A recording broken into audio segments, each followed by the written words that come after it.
I thanked him with a smile when he told me he was leaving me for his secretary. 23 years of marriage, and those were the only words I could muster as he dropped his bombshell over our usual Sunday morning coffee. My name is Avery, and I've spent half my life being the perfect wife to a man who just told me I wasn't enough anymore. You're thanking me? Jonah's coffee cup froze halfway to his lips, his familiar wrinkles deepening in confusion. Avery, did you hear what I said? Crystal clear.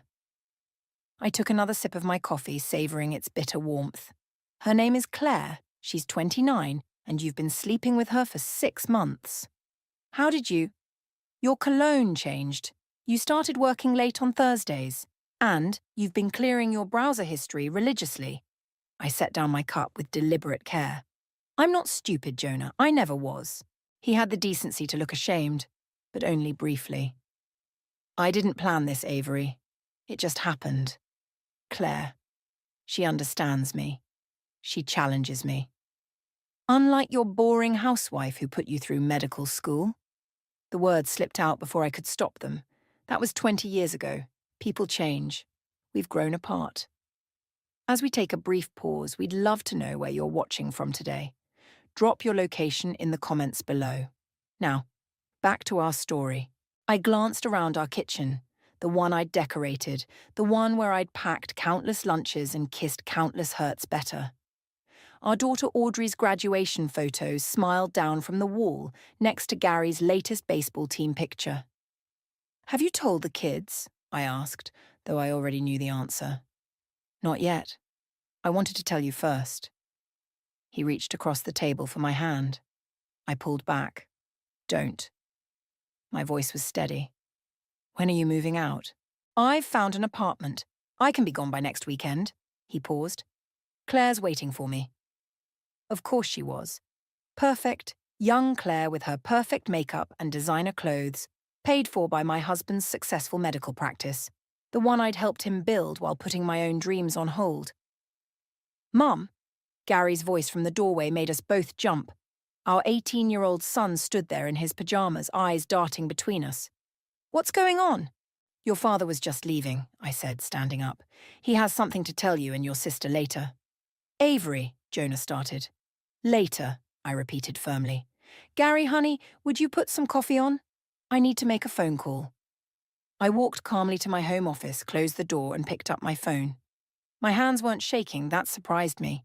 Eleanor, it's me. Can you come over? I listened to my best friend's concerned voice. No, I'm fine. Actually, I'm better than fine. Remember that contingency plan we talked about? It's time. After hanging up, I opened my laptop and logged into an email account Jonah knew nothing about. Dr. Ava Stone had 3 consulting requests waiting, including one from a prestigious hospital in Boston. I allowed myself a small smile. The knock on my door came sooner than expected. Mom. It was Audrey, home from college for the weekend. Dad's acting weird and Gary says something's wrong. I opened the door to find both my children looking worried. Behind them, Jonah hovered uncertainly in the hallway. Family meeting, I announced. Living room now. As we gathered, I caught my reflection in the window, a woman in her 40s still attractive despite the subtle signs of aging. I'd spent years being invisible and now... Your father has something to tell you, I said, sitting down between my children on the couch. Jonah cleared his throat. I'm moving out. Your mother and we're getting divorced. The explosion was immediate. Gary jumped up, fists clenched.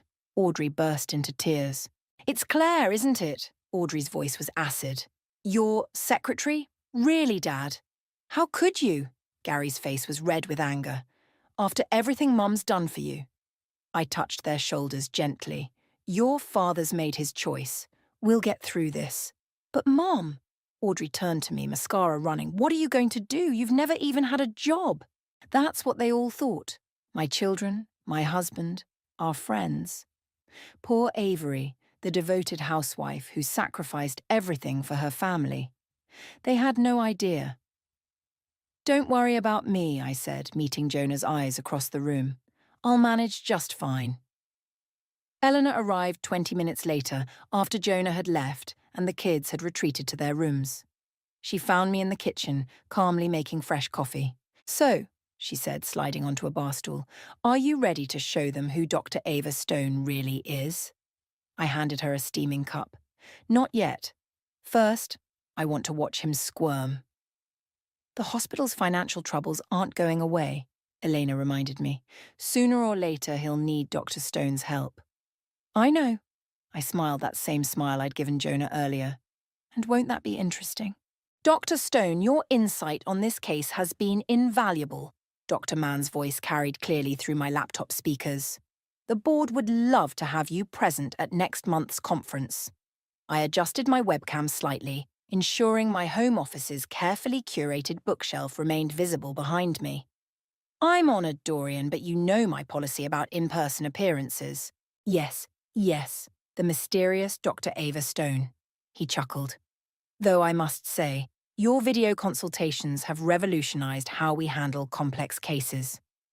If only Jonah could see me now, commanding respect from the same medical professionals who used to barely acknowledge me at his hospital fundraisers.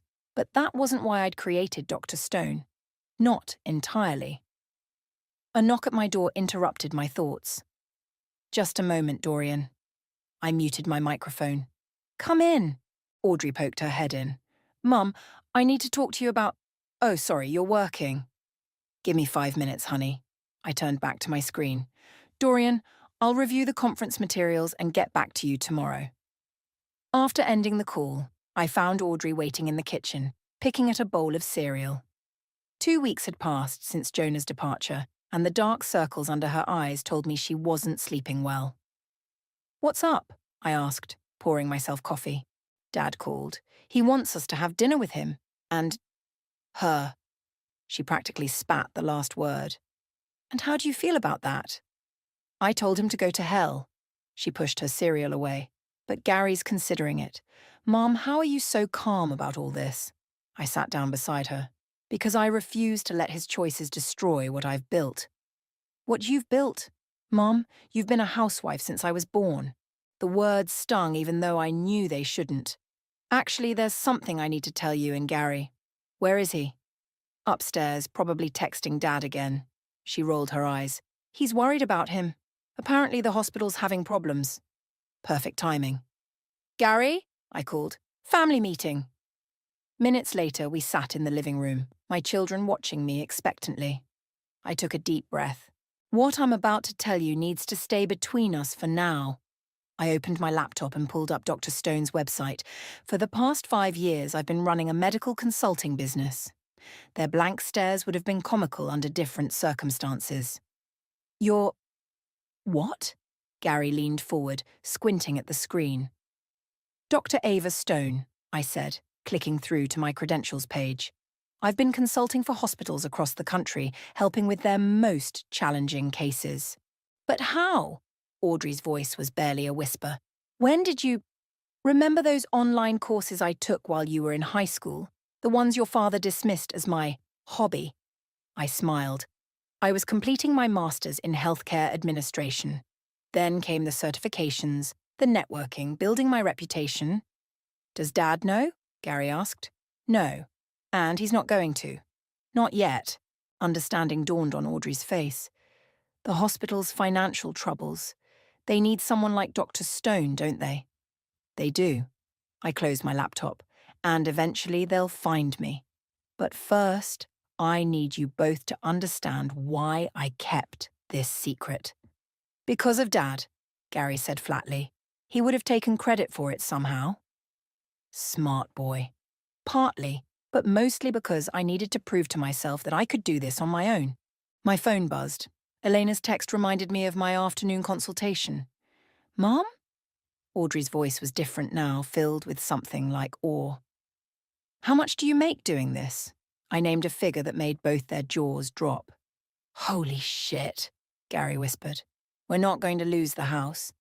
"Language," I said automatically. "And no, we're not losing anything. In fact," I hesitated, then decided they deserved to know everything. "I make more than your father does." The silence that followed was broken by unexpected laughter. Audrey's rich, genuine laugh that I hadn't heard since before the divorce announcement. "Oh my God," she gasped. "All those times he talked down to you about money."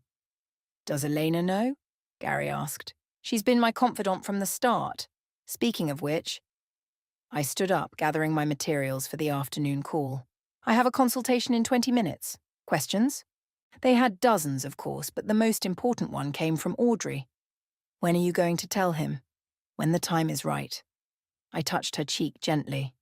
Sometimes the best revenge isn't about hurting someone. It's about showing them exactly what they failed to see.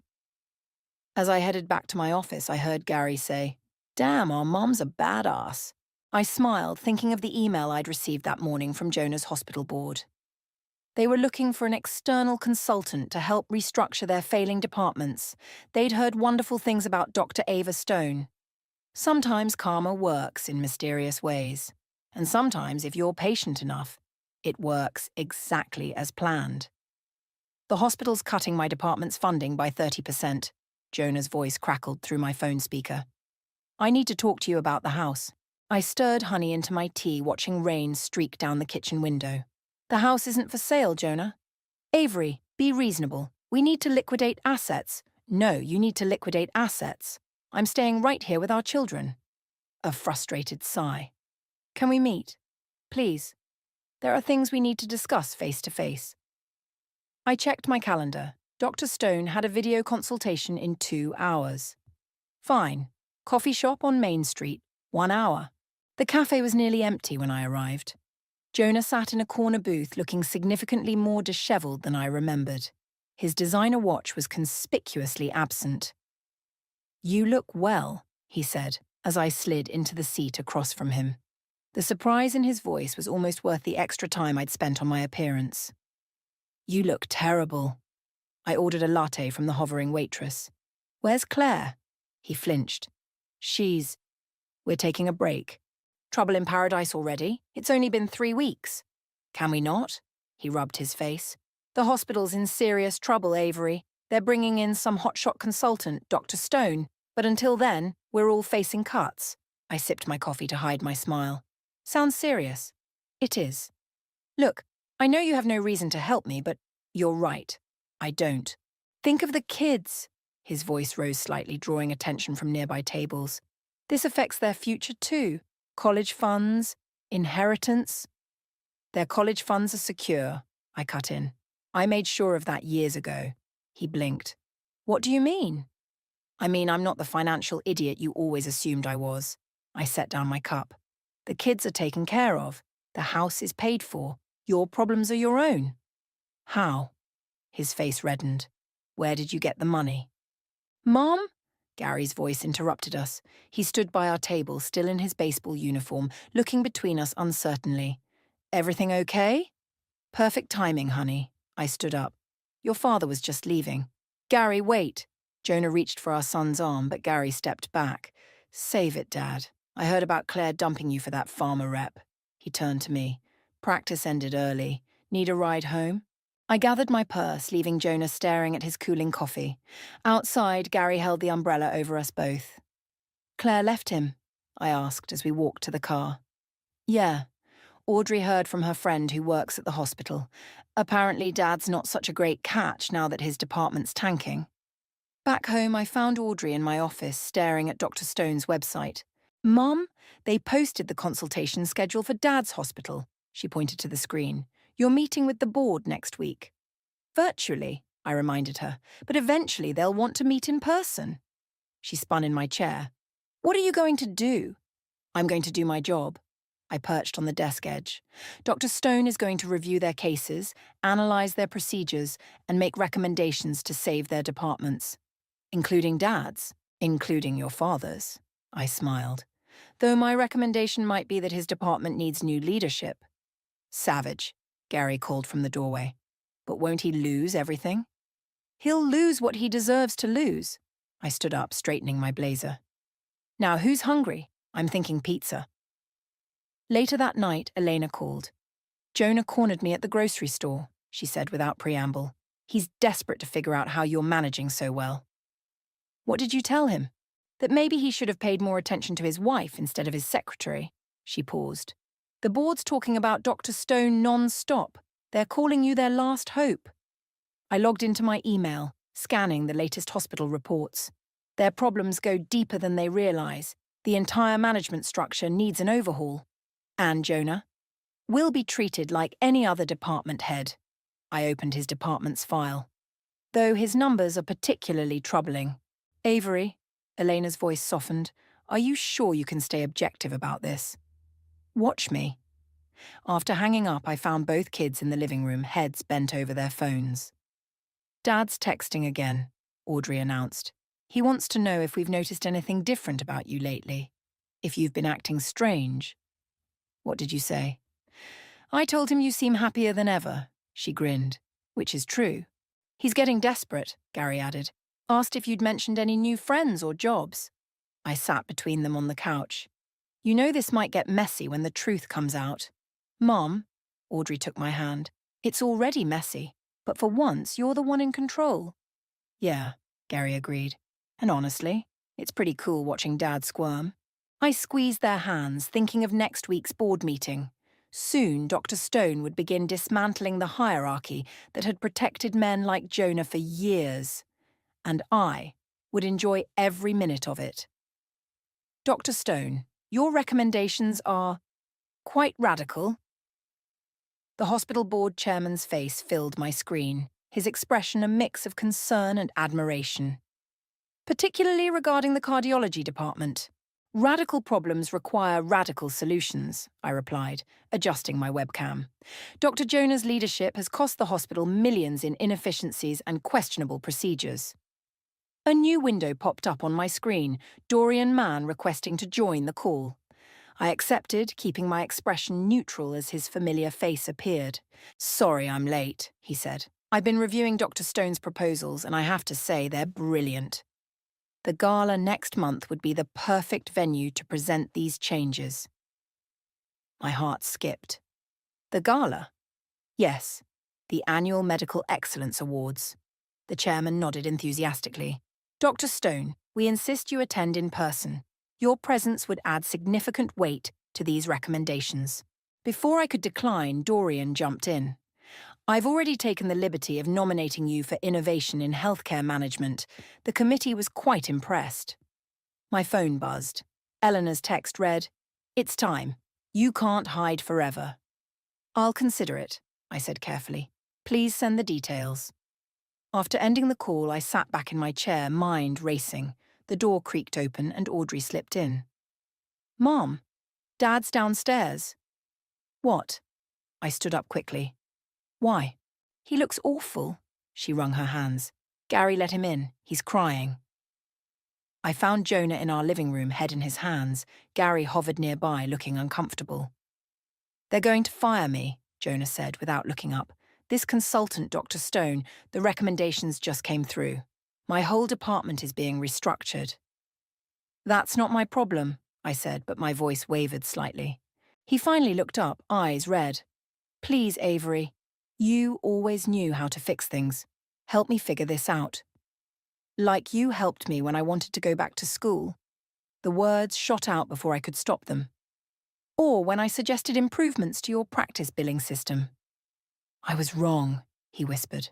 I was so wrong about everything. Gary stepped forward. Mom, maybe... No, I cut him off. Your father made his choices. Now he's facing the consequences. The consequences, Jonah stood up. I'm about to lose everything, my practice, my reputation. Your secretary. I couldn't resist. He deflated. Claire's engaged to someone else now. It's been barely 2 months and she's... Calm as a bitch, isn't it? Audrey appeared in the doorway, arms crossed. Language, I said automatically, then turned back to Jonah. You need to leave. Wait. He pulled out his phone. Look at these recommendations.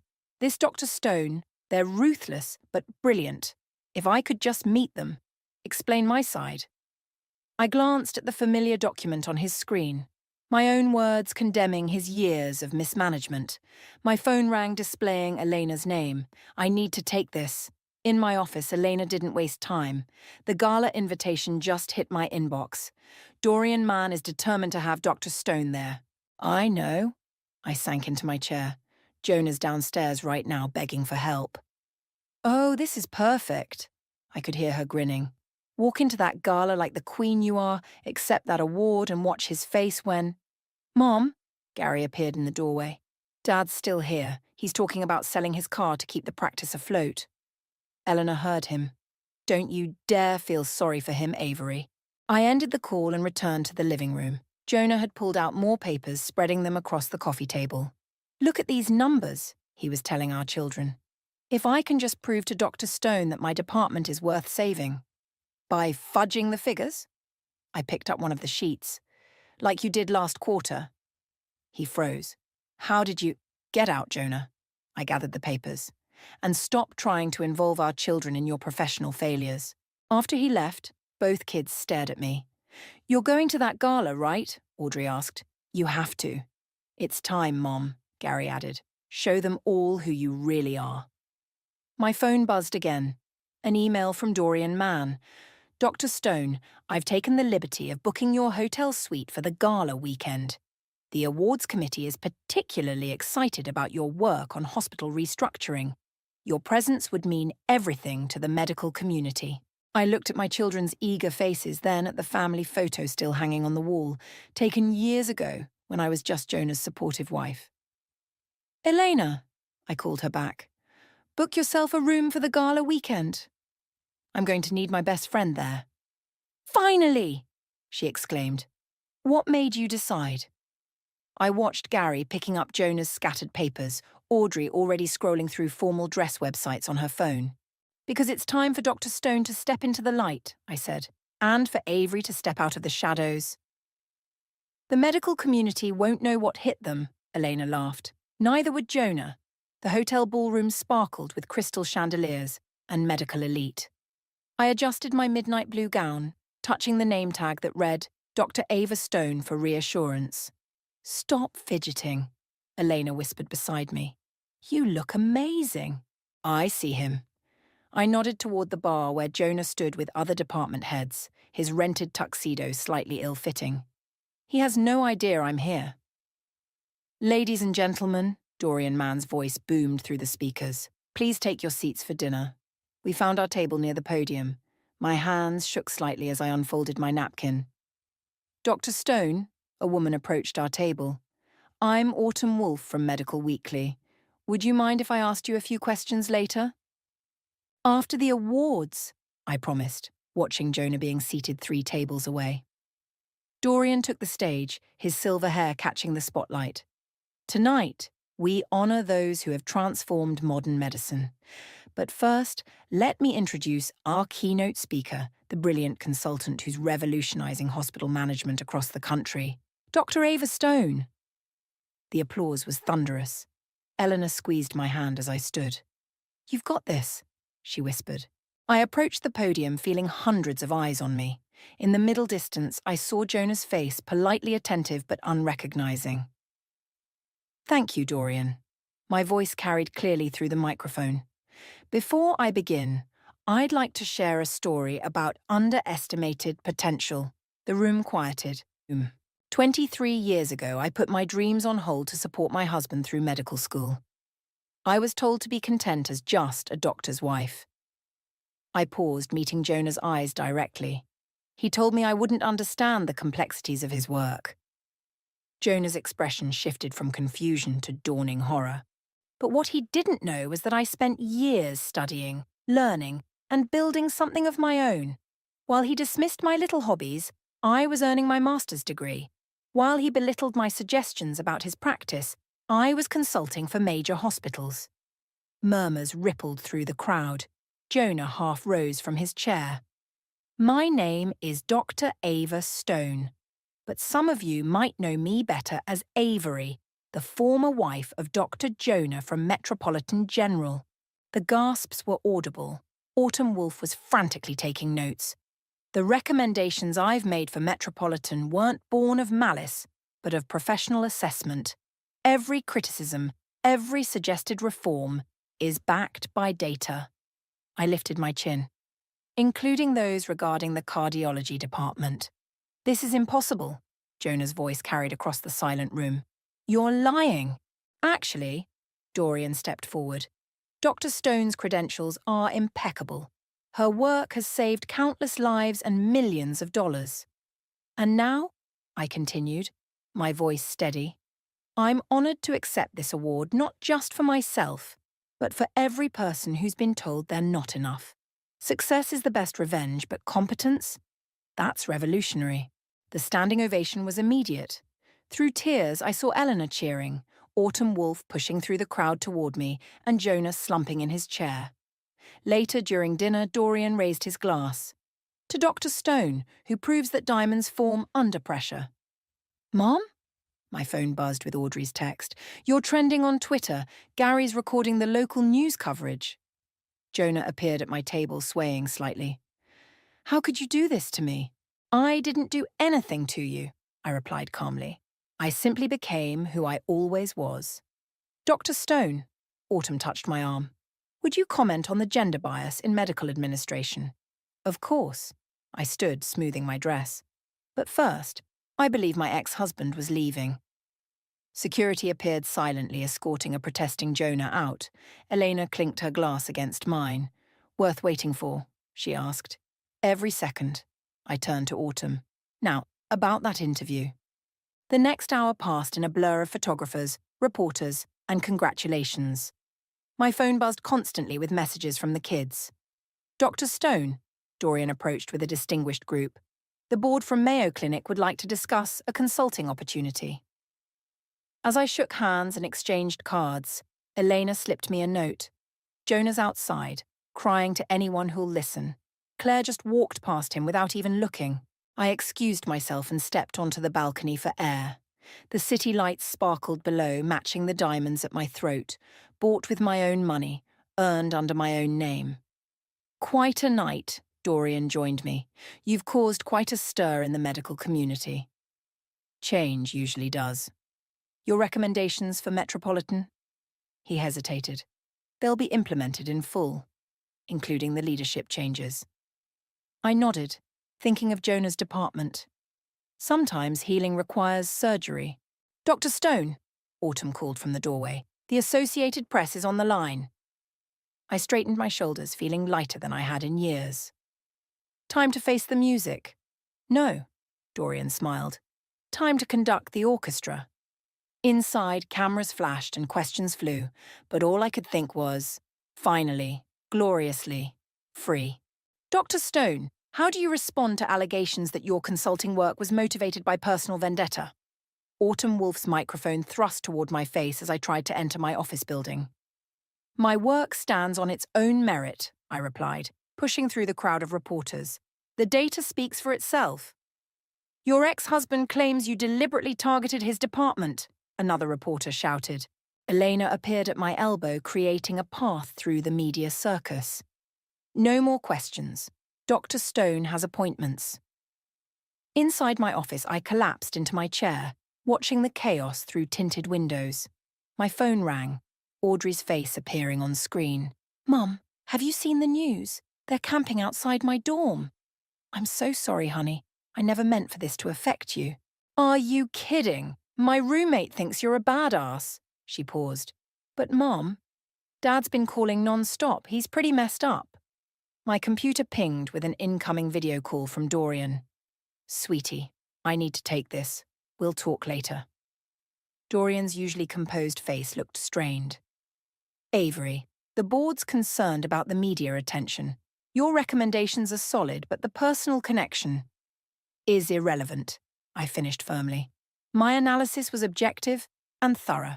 The thing is, he hesitated. Jonah's given an interview, it's not flattering. My phone buzzed again, Gary this time. Mum, Dad's on TV. It's bad. I switched on the office television. There was Jonah, looking dishevelled, speaking to a sympathetic interviewer. She orchestrated this whole thing, his voice cracked. Used inside knowledge of our family, our hospital, to destroy everything I built. Turn it off, Elena commanded, entering with coffee. You don't need to hear this. But I couldn't look away. The interviewer was showing photos now. Our wedding, hospital fundraisers, family vacations, making me look like a calculating villain. Dr. Stone, my assistant poked her head in, your daughter's here. Audrey burst through the door, still wearing her college sweatshirt. This is insane. There are reporters everywhere. What are you doing here? You should be at school. Classes got disrupted. She threw her bag down. Everyone's talking about it. Some people are saying horrible things about you. My phone lit up with texts from Gary. Dad's supporters are protesting outside the hospital. They're saying you abused your position. Eleanor grabbed the remote, muting Jonah's continuing interview. We need a strategy. Now. Mom? Audrey's voice was small. What if they're right? What if revenge wasn't worth all this? I stood up, smoothing my blazer. This isn't about revenge, this is about truth.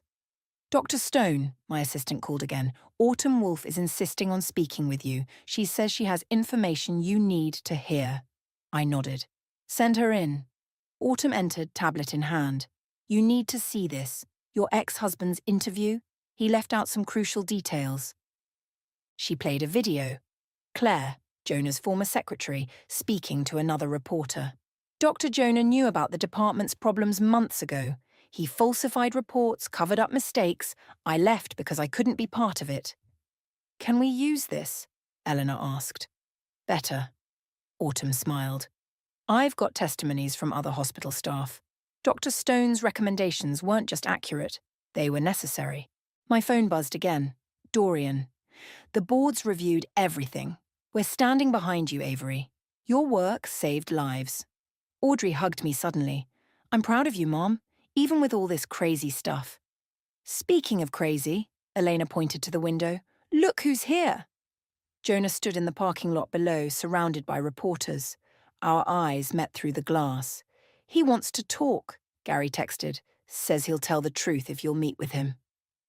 I looked at the faces around me, Eleanor's concern, Audrey's worry, Autumn's professional interest. Set up a press conference, I told Autumn. It's time everyone heard the whole story. Are you sure? Eleanor touched my arm. Once you do this, there's no going back. I stopped going back the day he left. I turned to Audrey. Call your brother. I want both of you there. What are you going to say? She asked. I watched Jonah being swarmed by cameras below. The truth. All of it. About his department's failures, about my qualifications, about everything. It'll destroy him, Elena warned. No, I corrected. His own actions destroyed him. I'm just bringing them to light. My phone lit up with another text from Gary. On my way. Give him hell, Mom. Autumn was already making calls. I can have everyone here in an hour. Major networks are interested. I looked around my office. At the degrees I'd earned in secret, the awards I'd won as Dr. Stone, the life I'd built from the ashes of my marriage. 1 hour, I agreed. Let's end this story properly. Eleanor squeezed my hand. Ready to face the music? I thought of all the times I'd stayed quiet, played small, been invisible. No more hiding, I said. It's time for the whole world to meet the real Dr. Stone. Outside, cameras flashed and reporters waited. But for the first time since this storm began, I felt completely calm. The truth was my shield, and I was ready to use it. The conference room buzzed with tension as cameras rolled. Jonah sat across the table, his lawyer whispering urgently in his ear. Gary and Audrey flanked me like protective bodyguards.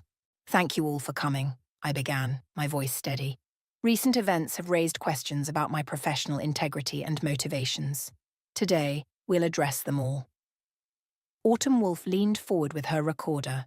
Dr. Stone, would you respond to allegations of personal bias? Actually, Jonah interrupted, standing suddenly. I'd like to speak first.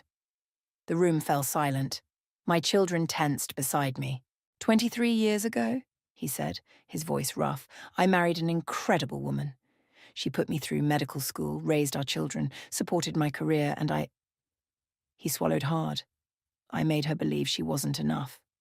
Dad, Gary whispered, but I touched his arm, signaling him to wait. When the board hired Dr. Stone, Avery, to evaluate our hospital, I didn't know it was her. But looking at these recommendations now, he lifted a thick folder. Every criticism is valid. Every suggestion for improvement is spot on. I wasn't just a bad husband. I was a negligent department head. Cameras clicked rapidly. Autumn scribbled notes. The reports I altered, the procedures I pushed through. Jonah looked directly at me. You knew about all of it, didn't you? I did my research, I replied carefully, as Dr. Stone always does. The thing is, he continued, she could have destroyed me completely, could have exposed everything at once. Instead, she gave our department a chance to reform, to do better. He laughed bitterly. Even taking revenge, she thought about patient care first. Elena, watching from the corner, gave me a subtle nod. It wasn't revenge, I said, standing to face him. It was justice. For every suggestion you dismissed, every idea you belittled, every time you made me feel small, I built something bigger, something that helps people. Mom, Audrey touched my hand, tears in her eyes. The hospital board has reviewed all materials, I continued, addressing the reporters now. Dr. Stone's consulting firm will continue working with Metropolitan General, implementing necessary changes, including new leadership for the cardiology department. You're firing me? Jonah asked quietly. No. You're being offered a position as a staff physician under new management. Your surgical skills were never in question. Your leadership was. The reporters erupted with questions. Through the chaos, Jonah stepped around the table until he stood before me. I'm sorry, he said, voice cracking, not for losing my position or for the public humiliation.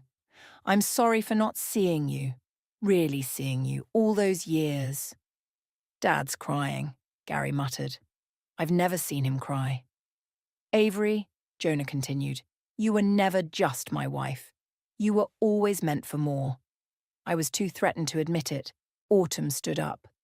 Dr. Stone, what happens now?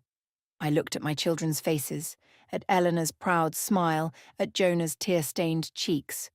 Now we heal. Metropolitan General will implement reforms. Dr. Jonah will continue saving lives, under proper supervision. And I'll keep doing what I do best, fixing broken systems. And us? Jonah asked softly. There is no us anymore. I straightened my shoulders. But there can be peace. For the kids' sake. Speaking of kids, Gary stepped forward, we have something to say. Audrey joined him. We've watched both our parents these past months. One tried to hide mistakes and blame others. The other built something amazing and owned her truth. We choose truth, Gary finished. We choose Mom. The press conference ended shortly after, but Jonah lingered as the reporters filed out. Claire called, he said. Wanted to apologize for the mess.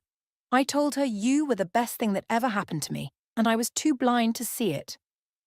Water under the bridge, I replied, gathering my papers. The thing is... He hesitated. I need your help. Not as my ex-wife, but as Dr. Stone. Help me become better at my job. Please. I studied his face, the familiar wrinkles, the new humility in his eyes. Professional consultation only. My standard rates apply. Thank you. He turned to our children. I'm sorry I disappointed you both. I'd like to earn back your respect if you'll let me. Audrey hugged him briefly. Start by accepting Mom's brilliance. Really accepting it. Already have, he smiled sadly. The whole medical community has. After he left, Elena brought me coffee. You okay? Better than okay. I watched through the window as Jonah spoke with his lawyer. For the first time in forever, everything's exactly as it should be. Mom? Gary showed me his phone. You're trending again. But this time they're calling you both brave and brilliant. Imagine that, I smiled. A woman can be both. Autumn poked her head back in. Dr. Stone, Mayo Clinic is still waiting for your answer about that consulting offer. I looked at my children, my best friend, my new life stretching out before me. Tell them I'll review their proposal, right after I take my kids to dinner. Because sometimes the best revenge isn't revenge at all. It's living your truth, out loud and unapologetically, while those who once diminished you watch you soar. Dr. Stone, your next appointment is here, my assistant called through the intercom. I closed the Mayo Clinic proposal on my desk and smoothed my blazer. Send them in. The door opened, revealing Jonah, clean-shaven, properly dressed, holding a thick folder, different from the broken man at the press conference 3 weeks ago. Thank you for seeing me, he said, taking a seat. I've prepared a complete overview of my surgical outcomes for your review. Professional and thorough, I noted, accepting the folder. I'm impressed. I learned from the best. He managed a small smile. The new department head is implementing your recommendations. It's humbling, being supervised by someone younger. A knock interrupted us. Audrey burst in, her college textbook clutched to her chest. Mom. Oh, hi, Dad. Come in, honey. I waved her forward. Your father and I were just finishing up. Actually, she hesitated, I wanted to talk to both of you. I'm changing my major to healthcare administration. Jonah's eyebrows shot up. But you were set on art history. Yeah, well, watching Mom build something amazing made me realize what I really want. She turned to me. Would Dr. Stone consider an intern? My phone buzzed. Eleanor's text read, Turn on the news now. I grabbed the remote, flicking on the office TV. A familiar face filled the screen, Claire speaking at a podium. As the new hospital compliance officer, she was saying, I'm committed to maintaining the high standards set by Dr. Stone's consultancy. Jonah let out a surprised laugh. She got the job? After everything? She was qualified, I said simply. Personal history doesn't negate professional capability. You taught me that. Mom! Gary appeared in the doorway still in his baseball uniform. Did you see? They're using your reforms as a model for other hospitals. I looked at my family gathered in my office, not broken, just reorganized. Different, but maybe better. Dr. Stone, my assistant called again. Dorian Mann is on line 1. The medical conference committee wants to know if you'll deliver the keynote address. Audrey's eyes lit up. Can I help prepare your presentation? Actually, I smiled, I think it's time for Dr. Stone to share the spotlight. Jonah, your research on minimally invasive procedures could make an excellent addition. He blinked in surprise. You've read my research. I read everything that crosses my desk. Your methods are innovative, even if your management wasn't. Speaking of management, Gary pulled out his phone. Elena's downstairs with the contract for the new consulting firm. Stone and Associates. Partners, I corrected. Stone and Partners, because success isn't a solo achievement. Jonah stood, gathering his papers. I should go. Thank you for everything. Dad. Wait, Audrey called. We're getting dinner. Want to join us? As a family? He looked at me questioningly. I nodded. First, I said, I need you all to understand something. What happened between your father and me? The hurt, the betrayal, the secrets. That's over. But what we build now, that's up to us. No more lies, Gary asked. No more hiding, Jonah agreed. My assistant appeared one last time. Dr. Stone, they're ready for your video consultation with London General. Actually, I smiled, tell them we'll reschedule. I'm having dinner with my family. Later, at our favourite Italian restaurant, Eleanor joined us with the contracts. Audrey sketched logos on her napkin, while Gary debated medical ethics with Jonah. You know, Eleanor whispered, this isn't how revenge usually looks. Maybe revenge was never the point, I replied, watching my family, broken but healing, separate but connected. Maybe it was about becoming who we were always meant to be. Dr. Stone, a voice called from across the restaurant. Autumn Wolfe approached our table, notebook in hand. Any comment on the national adoption of your hospital reforms? I looked at my children's proud faces, at Jonah's quiet acceptance, at Eleanor's knowing smile. Actually, yes. Success isn't about destroying what's broken. It's about building something better from the pieces. Mom, Audrey touched my arm, your phone's buzzing. Mayo Clinic again. Let it go to voicemail, I said. Right now, I'm not Dr. Stone. I'm just Avery having dinner with my family. No, Jonah spoke up. You're both. You always were. We just didn't see it. To Dr. Stone, Gary raised his water glass. And to Mom, the same amazing woman finally seen. As glasses clinked and conversation flowed, I realized something profound. The greatest victory wasn't in proving Jonah wrong or becoming Dr. Stone. It was in finally, completely becoming myself. Mother, professional, survivor, pioneer. And that was better than revenge could ever be. So, Audrey grinned, pulling out her laptop. About that internship, the future stretched before us, not perfect, but real. Not what I'd planned, but somehow exactly right.